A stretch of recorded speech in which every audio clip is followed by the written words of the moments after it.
So there's this push in the federal government for bail reform. So the bill C-48, which would place significant restrictions on bail for people who are accused of certain crimes.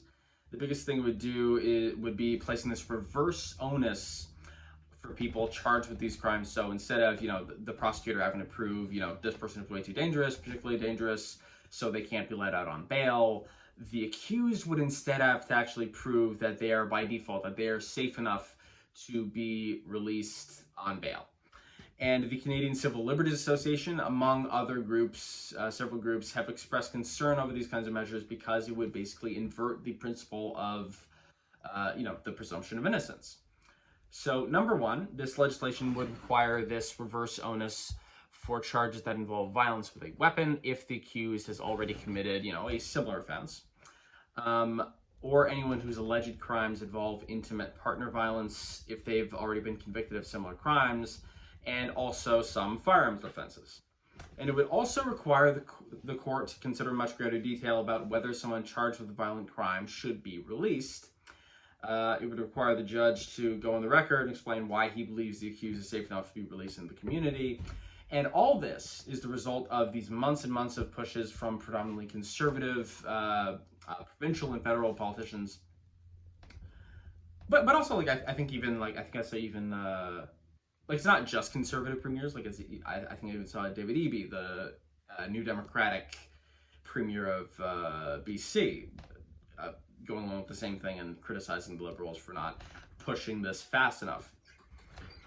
But so we've had these pushes from these provincial and federal politicians in response to a supposed major increase in crime in Canada.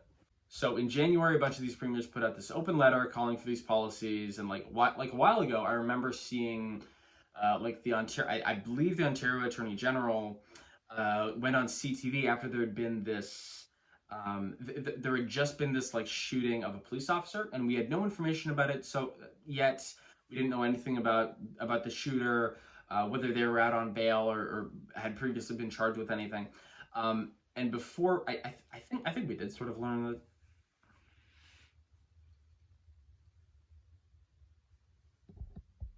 But yeah, so we didn't know what any of the circumstances were,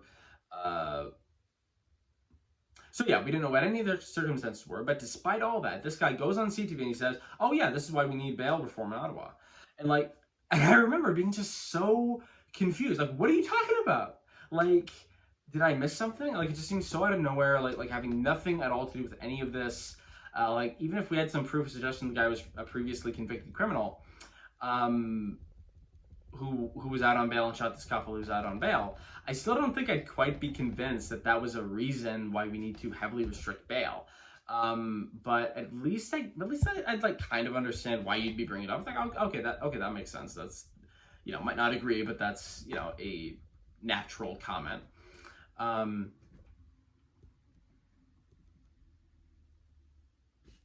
it was literally just crime happened. So we really got to do this bail thing. Even though that probably wouldn't have done anything to prevent this particular crime. And Pierre Poilievre, the federal conservative leader, for instance, has been for a while claiming that this current increase in crime is caused by supposed soft on crime policies by Justin Trudeau and a too lenient bail system, pointing to certain Liberal policies like Bill C-75, which was a bill that was seeking to modernize and clarify existing bail provisions. But the problem with all of this is that there's no actual evidence to suggest that there's any link between bail or any Liberal bail policies and an increase in crime. And even Minister Leonetti, the Justice Minister who's behind this bill and all these changes, now actually acknowledges that there's no actual data that supports any of it, that supports any link between bail and an increase in crime. This is basically just this act of conservative virtue signaling by these politicians, responding to this perception that there's a massive increase in crime, saying, here's our tough on crime policy, right? So they can say they have some plan and aren't just generally vaguely criticizing or upset about crime, but that they actually have some solution for it, right? And then the Liberals reacting to that and adopting it to dismiss allegations of them being soft on crime, right? It's both of them it's conservatives playing politics, and then it's liberals going along with those politics. And literally this epitome of just like gut feeling politics, right? I have no data, I have no evidence to support this, but I just feel like this is what this will do something, like this is something we should do. And the experts actually say that like just restricting bail like this isn't actually going to affect violent crime at all, because we already have measures. The criminal code already has measures to avoid giving bail to potentially risky people, right? If they could be a danger to the public, or if they might not, return back to court, if they might not appear back in court. And the premise of all this is, like all of this is basically based on the premise that, over the past 7 months, past year, crime has gone crazy up, right? There's a massive crime wave, crime has run amok because of these left-wing policies or whatever. And like anecdotally, I kind of get it. Like anecdotally, like sure, I've noticed, I maybe not quite recently, but like for a while, like I think like last summer-ish, like I remember seeing, like you'd see more news stories about crime. When I was in Canadian Tire, I remember there were a bunch of there were a few thefts and people, police showing up and people getting like tackled to keep them from getting out of the store. But like on a big picture level, it's really just not the case. Like historically, over the past few decades, crime in Canada and lots of places remains at a historic low, like across the board. And there has not been this significant statistical increase in violent crime over the past year or so, past 7 months, whatever. There was a 5% increase in 2021, but that was largely because it was like right after the pandemic, so obviously people aren't committing that many crimes, while they're in lockdown, necessarily. So then when, the worst of that is over and people are getting out and maybe losing serve or whatever, there is going to be some increase, but it's not, again, based on the pandemic, it's not really considered a significant increase by most of the experts who looked at it. And like, it is true that violent crime, and it is true that violent crime has been slightly increasing generally since 2014, but there hasn't been this massive influx because of liberal policies or lenient bail policies or soft on crime, whatever, right?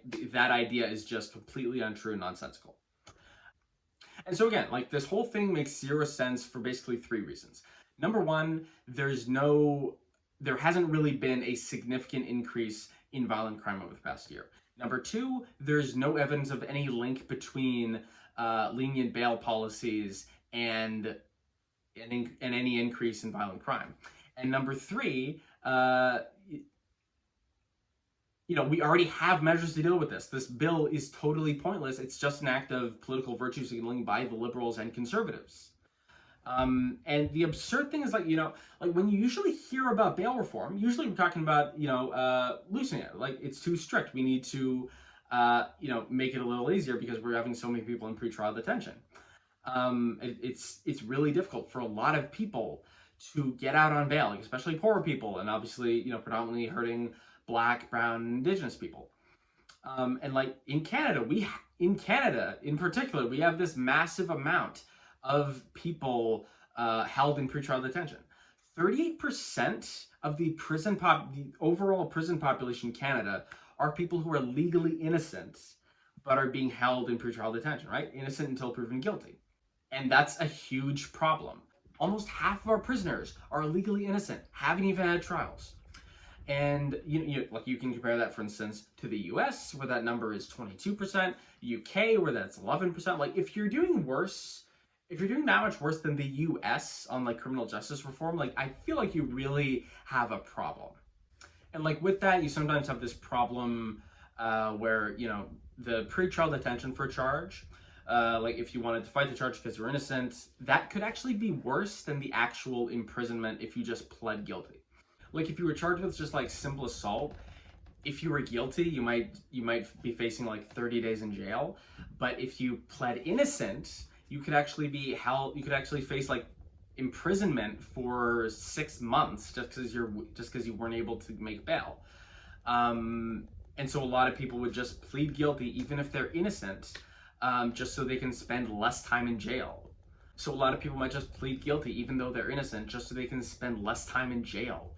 And, but then they have that on the record forever. And it's crazy hard for a lot of people who've been convicted of crimes to find jobs and all sorts of stuff.